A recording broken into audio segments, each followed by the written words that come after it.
உனக்கே என்று முத்தமிழ் தாயை வணங்கி உலகம் யாவும் தாமுல வாக்களும் நிலைப்படுத்தலும் நீங்களும் நீங்களா இலா அழகு இலா விளையாட்டுடையார் அவர் தலைவர் அன்னவருக்கு சரண் நாங்களே என்று ராமபிரானையும் வணங்கி இந்த தமிழ் மொழியில் கம்பராமாயணத்தை இயற்றிய அந்த கம்பனையும் வணங்கி என்னுடைய உரையை துவங்குகிறேன். நான் பேச எடுத்துக்கொண்ட தலைப்பு கைவண்ணம் அங்கு கண்டேன், கால் வண்ணம் இங்கு கண்டேன். இதிகாசங்கள் மொத்தம் 2. அதில் ஒன்று மகாபாரதம், இன்னொன்று ராமாயணம். மகாபாரதம் இப்படியெல்லாம் நாம் வாழக்கூடாது என்று சொல்லி தந்திருக்கும். ஆனால் ராமாயணம் தான் இப்படி வாழ வேண்டும் என்ற வாழ்க்கை நெறியை நமக்கு வகுத்து தந்திருக்கும். அப்படிப்பட்ட ராமாயணத்தில் பல சிறந்த பாடல்கள் இருந்தாலும் கூட விஸ்வாமித்திரர் ராமனை பார்த்து பாடிய இந்த பாடல் மேலும் சிறப்பு பெற்றதுதான். இவ்வண்ணம் நிகழ்ந்த வண்ணம் இனி இந்த உலகிற்கெல்லாம் உய்வண்ணம் அன்றி மற்றொரு துயர் வண்ணம் உருவது உண்டோ? மை வண்ணத்து அரக்கி போரில் மலை வண்ண தன்னலே உன் கை வண்ணம் அங்கு கண்டேன், கால் வண்ணம் இங்கு கண்டேன். தசரத புதல்வர்களான ராமனையும் லக்குவனையும் விஸ்வாமித்திரர் அந்த யாகத்திற்கான பாதுகாப்பிற்காக அழைத்து சென்ற போது தாடகை என்னும் அரக்கி விஸ்வாமித்திரன் யாகத்திற்கு பெரும் தொல்லை கொடுத்தார். அந்த தொல்லையை தாங்க முடியவில்லை விஸ்வாமித்திரரால். அதனால் ராமனை தாடகையை வதம் செய்ய சொன்னார். நாமெல்லாம் கைகளால் பொதுவாக என்ன செய்வோம்? கை தட்டுவோம், பிறரை ஆரவாரம் செய்ய. இப்ப கூட கை தட்டலாம், கை தட்டுவோம், பின்னர் மற்றவர்களுக்கு வணக்கம் சொல்வோம், இல்லை கொடுப்போம், இல்லை பெறுவோம், உதவுவோம், சமைப்போம், உண்போம் என பலவாறான நல்ல செயல்களை எல்லாம் நாம் இந்த கைகளால் தானே செய்கிறோம்.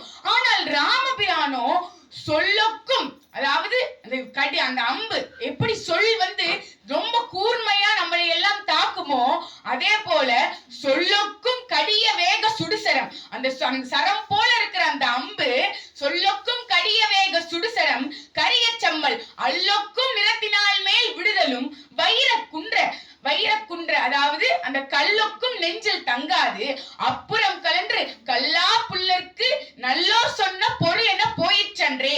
அது மாதிரி அந்த வில் எப்படி தீங்கான சொல் நம்ம எப்படி பாதிக்குமோ அதே மாதிரியே அந்த வில் அந்த தாடகையே பாதித்தது. அந்த தாடகையோட உடம்புல கூட அந்த வில்லு நிக்கலையா, அது வெளியே தாடகை அந்த வெளியே நல்லோர்கள் எல்லாம் அந்த புல்ல அதாவது பேதைகளுக்கு சொன்ன அறிவுரை மாதிரி மாறியது அப்படின்னு சொல்லி அந்த கம்பர் அதை அழகா எழுதியிருப்பார்.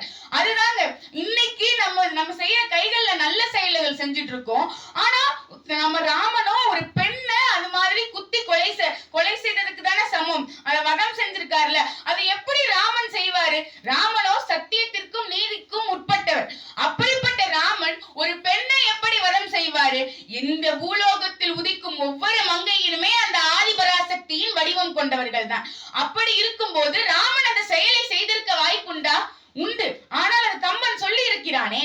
இதற்கு பொள்ளாச்சியில் ஒரு கதை கூறப்படுகிறது. என்னவென்றால் தாடகையை வதம் செய்ய போகும் போது ராமனுக்கு ஒரு ஐயம் ஏற்பட்டதா. எப்படி நாம் தாடகையை வதம் செய்வது?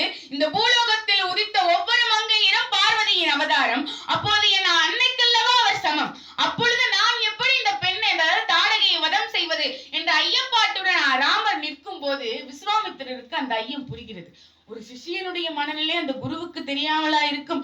அப்படி இருக்கிற நேரத்தில் விஸ்வாமித்திரர் அந்த தாடகை அதாவது அந்த ராமனுடைய எண்ணத்தை புரிந்து கொண்டு ஒரு யோசனை சொல்கிறார். என்னவென்றால், நீ அந்த பார்வதி தேவியின் உருவத்தை மணல் சிற்பத்தால் செய்து அதை தாடகை என உருவகம் செய்து கொள். அதை வணங்கி விட்டு நீ தாடகையை வதம் செய். ஏனென்றால் நீ வதம் செய்ய போவது தாடகையை அல்ல, அவரிடம் உள்ள தீய குணங்களை மட்டும்தான். அதனால் நீ தாடகையை வதம் செய்து விட்டு அந்த மணல் சிற்பத்தை கலைத்து விடு என்று ராமனுக்கு யோசனை சொல்கிறார் விஸ்வாமித்திரர். உடனே ராமனும் அதன்படியே மணல் சிற்பத்தை செய்து அதை தாடகையாக உருவகம் செய்து வணங்கி விட்டு போகிறார். சென்று அந்த தாடகையை வதம் செய்து விட்டு மீண்டும் அந்த சிற்பத்தை கலைக்க முற்படுகிறார். அப்போது ஒரு அசரீதி குரல் கேட்கிறது. என்னவென்றால், ராமா, உன் கைவண்ணத்தால் செய்த இந்த மணல் சிற்பத்தை கலைக்காதே. இதை தாடகை பெயராலும் என் பெயராலும் சேர்த்து மக்கள் வணங்கி பயனுறட்டும் என்று ராமபிரானிடம் அந்த அசரீதி குரல் சொன்னதாம். அந்த கோவில் தாடகை காளி கோவில் என்று இன்றும் பொள்ளாச்சியில் இருப்பதாக கூறப்படுகிறது. அப்பொழுது இதுவும் ராமனின் கைவண்ணம் தானே. இது மட்டுமா, இன்றும் ராமேஸ்வரத்தில் நாம் சென்று வணங்கும் அந்த ராமர் கோவிலில் அந்த சிவன் கோவிலில் ராமர் செய்த அந்த மணல் சிற்பத்தில் எத்தனையோ நீரால் அபிஷேகம் செய்து கூட அந்த மணல் சிற்பம் கலையாமல் இருக்கிறது என்றால் இதுவும் ராமருடைய அந்த கைவண்ணம் தானே. ஏன் இன்றும் நாம் சீதையுடைய சுயம்வரம் என்பது ராமாயணத்தில் இருக்கிற காவியத்திலேயே அனைவருக்கும் பெரும்பாலானவருக்கு பிடித்த அந்த ஒரு காதை என்றால் அது அந்த ராமன் சீதையை சுயம்வரத்திற்கு செல்லும் போது சந்திக்கின்ற அந்த படலம் தான். அப்பொழுது அந்த சீதையை அவர் சுயம்பரம் செய்யும் போது வில்லை யாராலும் உடைக்கவில்லை. அந்த ராவணன் வந்தான், உடைக்க முடியவில்லை, தூக்க கூட முடியவில்லை அவனால். ஆனால் அதை நானேற்ற அந்த ராமபிரான் முற்பட்ட போது ஒரு அழகான பாடல் உண்டு. தடுத்து இமையாமல் இருந்தவர் தாளில் மடுத்ததும் நான் நுதி வைத்ததும் நோக்கார். கடுப்பினில் யாரும் அறிந்திலா கையால் எடுத்ததை கண்டார் இச்சதை கேட்டார் என்று ஒரு அருமையான பாடல் உண்டு.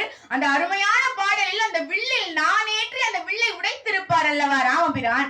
அந்த வில்லிற்கு அந்த உடைத்த போது அந்த கைவண்ணம் ராமனுடைய கைவண்ணம் அங்கு வெளிப்பட்டதல்லவா. இதுவும் ராமனுடைய கைவண்ணம் தான். நாமெல்லாம் காய்களை வைத்து பெரும்பாலும் என்ன செய்வோம்? இன்னொருவரை உதைப்போம். யாராவது நம் கையால் தொட அருவருக்கத்தக்க விஷயங்களை கூட நம் காலால் எட்டி உதைப்போம். ஆனால் ராமபெருமான் அப்படியா செய்தார்? இல்லை. ராமபெருமான் கண்ட கல்மிசை காகுத்தன் கழல் துகள் கதுவ மண் உண்ட பேதைமை மயக்கு அற, அதாவது வேறுபட்டு உருவம் கொண்டு, அதாவது அந்த ஒரு கல்லை பாக்குறாங்களா ராமபிரான். அப்படி பார்க்கும் போது இந்த கல்லு இந்த கல்லை பார்த்த உடனே அவருடைய அந்த கால் துகள்கள், அதாவது காகுத்தன் அப்படின்னா இங்க ராமனை குறிக்கிறது. அந்த காகுத்தன் கழல் துகள் கதுவனா அந்த ராமனுடைய அந்த தூசி துகள்கள், அந்த பாதத்துல இருக்க துகள்கள் அங்க மேல படுது. அதை பட்ட உடனே கண்ட கால்மிசை காகுத்தன் கழல் துகள் கதுவ உண்ட பேதைமை மயக்கார. எப்படி நம்ம முட்டாளா இருந்து அந்த இறைவனடி சேரும் போது அறிவாளியா மாறுவோம் இல்லையா? பரம்பொருளை அடைஞ்சிட்டோனாலே தானே நம்ம பெரிய அறிவாளி அப்படின்னு சொல்லுவோம். இன்னைக்கு நம்ம இருக்கிற அறிவாளிகள்லாம் அறிவாளி கிடையாது. இந்த பரம்பொருளை என்றைக்கு நாம் முக்தி என்ற நிலையை அடைகிறோமோ அங்கதான அறிவாளி நம்ம சொல்லுவோம். அது மாதிரி உண்ட பேதைமை மயக்கு அற வேறுபட்டு உருவம் கொண்டு, அது மாதிரியே அந்த கல்லுருவம் நல்லுருவமா மாறிச்சான். அதாவது அந்த கல்லா இருந்த அகலிகை சாப விமோசனம் பெற வேறுபட்டு உருவம் கொண்டு அப்படின்னு சொல்லி அந்த கம்பபெருமான் அழகா அந்த வரியை எழுதுறாருன்னா, அப்ப இங்க நம்ம என்ன புரிஞ்சுக்கணும் அப்படின்னா, மெய்யுணர்பவன் கழல் கூடியது ஒப்ப பண்டை வண்ணமாய் நின்றனல் அப்படின்னு கம்பன் பாடுறார். ஏன்னா அந்த கல்லு அகலிகையா மாறி அங்க நிக்கிறாளாம். நிக்கும் போது அந்த ராமன் காலில் விழுந்து வணங்குறான். அப்ப அந்த இடத்துல இங்கே நம்மளுடைய ராமன் கால் வண்ணம்னு சொல்றோம் அல்லவா, இதே போலதான் நமக்கு என்னைக்குமே நம்முடைய இறைவனுடைய கால்களை பற்றி கொண்டு நம்ம இறைவனுடைய கைகளை வணங்குவதை விட அவருடைய கால்களை வணங்கினால் கண்டிப்பாக நமக்கு முக்தி கிடைக்கும் என்று கூறி விடைபெறுகிறேன். நன்றி, வணக்கம்.